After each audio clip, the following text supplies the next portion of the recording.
Hello दोस्तों, कक्षा 10वीं गणित का प्रश्न नंबर 9.1 का प्रश्न दूसरा है हमारे पास। आंधी आने से एक पेड़ टूट जाता है और टूटा हुआ भाग इस तरह मुड़ जाता है कि पेड़ का शिखर जमीन को छूने लगता है। शिखर का मतलब सबसे ऊपरी वाला भाग छूने लगता है और इसके साथ 30 अंश का कोण बनाता है। पेड़ के पाद बिंदु की दूरी, यहाँ पर पाद बिंदु मतलब जहाँ उसकी जड़ है, जड़ से मतलब है दूरी, जहाँ पेड़ का शिखर जमीन को छूता है 8 मीटर है। पेड़ की ऊंचाई ज्ञात करना है। तो सबसे पहले हमको यहाँ पे एक पेड़ दिया गया है। हम यहाँ पर सबसे पहले एक पेड़ बनाते हैं। हमने एक पेड़ बनाया यहाँ पर। उसके बाद बोला है कि आंधी आने से एक पेड़ टूट जाता है।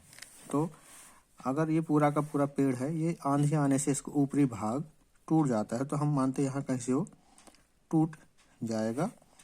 तो ये पेड़ इस प्रकार से जमीन पर गिरेगा। ऊपरी हिस्सा टूट गया, यहाँ से आंधी आई, ये यहाँ पर आ गया और हमको क्या करना है, इस भाग से इसको मिला देना है। आंधी आने से पेड़ टूट जाता है, टूटा हुआ भाग इस तरह से मुड़ जाता है, तो ये मुड़ गया, इस तरफ मुड़ जाता है कि पेड़ का शिखर जमीन को छूने लगता है।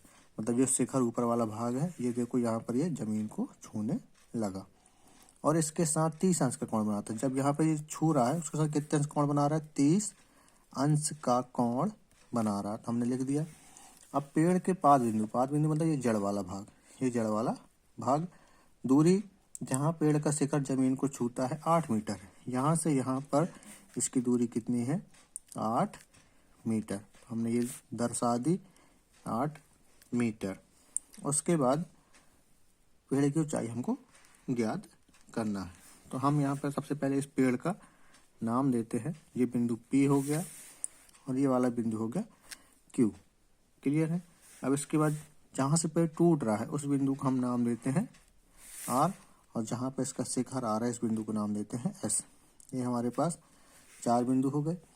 हमको पेड़ की ऊंचाई नहीं मालूम है कि पेड़ की ऊंचाई कितनी है, तो हम सबसे पहले मानेंगे, लिखेंगे यहाँ पर माना पेड़ की ऊंचाई, पेड़ की ऊंचाई, पेड़ कितना है, P और Q है। हम लिखेंगे माना पेड़ की ऊंचाई PQ बराबर H मीटर। इतना बन जाएगा। हमको इसमें दर्शा देना है। PQ बराबर कितना हो गया हमारे पास, H मीटर। हमको जहाँ तक पेड़ है उसका पूरा मान हमने दर्शा दिया। तथा अब हम क्या करते हैं, जहाँ से पेड़ टूट गया है, यहाँ से टूट गया है, इसका मान भी हम यहाँ से मान लेते हैं। तथा QR बराबर इसका मान लेते हैं X मीटर। हमने यहाँ पर कितना माना, इसका X, तो इसको भी दर्शा देते हैं X मीटर। ये हमने दर्शा दिया X मीटर।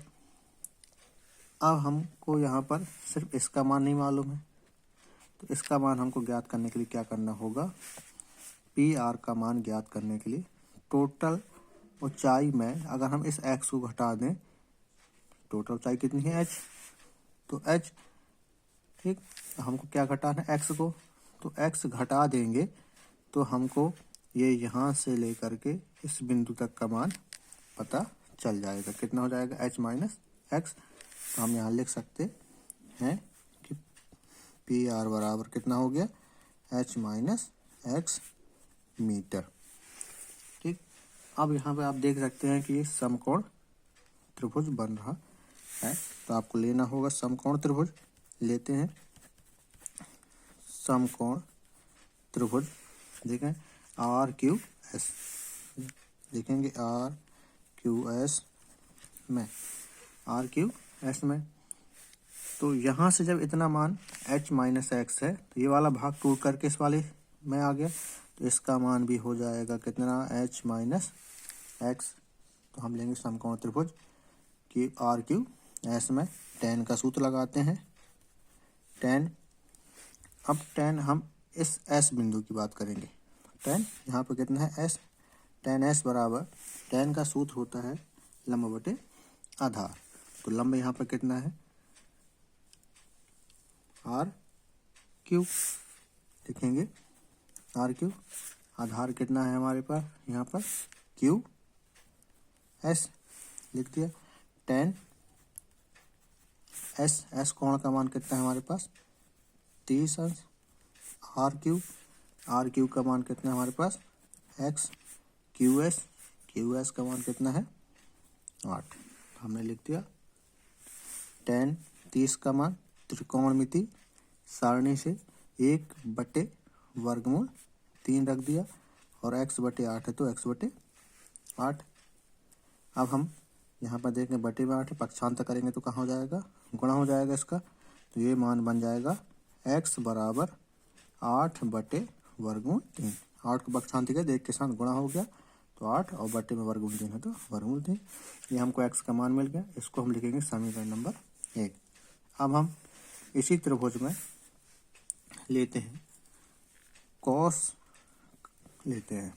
कॉस थीटा बराबर होता है आधार बटे कर्ण।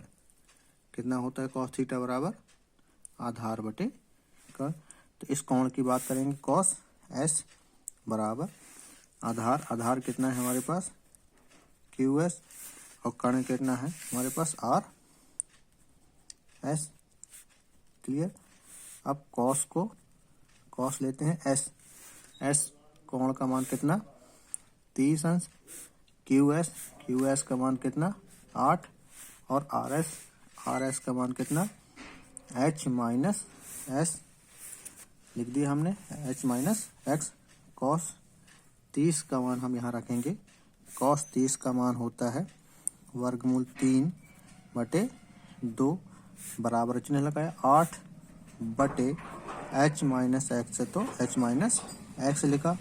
हम संख्या को यहाँ पर पक्षांतर करेंगे तो वर्गमूल 3 को वर्गमूल 3 लिखेंगे। जब 8 पर है संख्या पक्षांतर करेंगे तो कहाँ आएगा, बटे में आएगा। तो 8 का गुणा हो जाएगा किसके साथ, 2 के साथ, तो 8 दूनी हो जाएगा कितना 16 बराबर। जब 8 यहाँ से चला गया तो इसकी जगह कुछ नहीं बचा, मतलब 1 बचा है, और यहाँ पर h माइनस एक्स। अब हमको क्या करना है, पूरी की पूरी संख्या को पलटा देना है। तो यहाँ पर बन जाएगा, जब ये संख्या पलटेगी तो h माइनस एक्स बराबर, जो 16 नीचे था ये 16 ऊपर, और ये वर्गमूल 3 नीचे हो जाएगा। तो h माइनस एक्स बटे में 1 रहेगा, बटे में 1 को लिखते नहीं है, तो h माइनस एक्स बराबर 16/वर्गमूल 3। इसको आगे हल करते हैं तो h बराबर माइनस एक्स को पक्षांतर करेंगे तो उस पार जाएगा तो क्या हो जाएगा, प्लस एक्स हो जाएगा। हमको करना क्या है, समीकरण नंबर 1 से x का मान रखना है। 1 से x का मान रखने पर ये हम समीकरण नंबर 1 से समीकरण नंबर 1 में देखें। अब यहाँ पर लिखा हुआ है h बराबर 16/वर्गमूल 3 प्लस x का मान हमको दिया गया है कितना 8/वर्गमूल 3। तो h को h रहेगा बराबर, जब किसी भी दो भिन्न में अगर हर समान होते हैं तो अंश जुड़ जाते हैं, तो अंश जुड़ जाएंगे 16 और 8, और बटे में हर को एक बार लिखा जाता है। तो 16 और 8 ये हो जाएगा आपके पास कितना 24/वर्गमूल 3।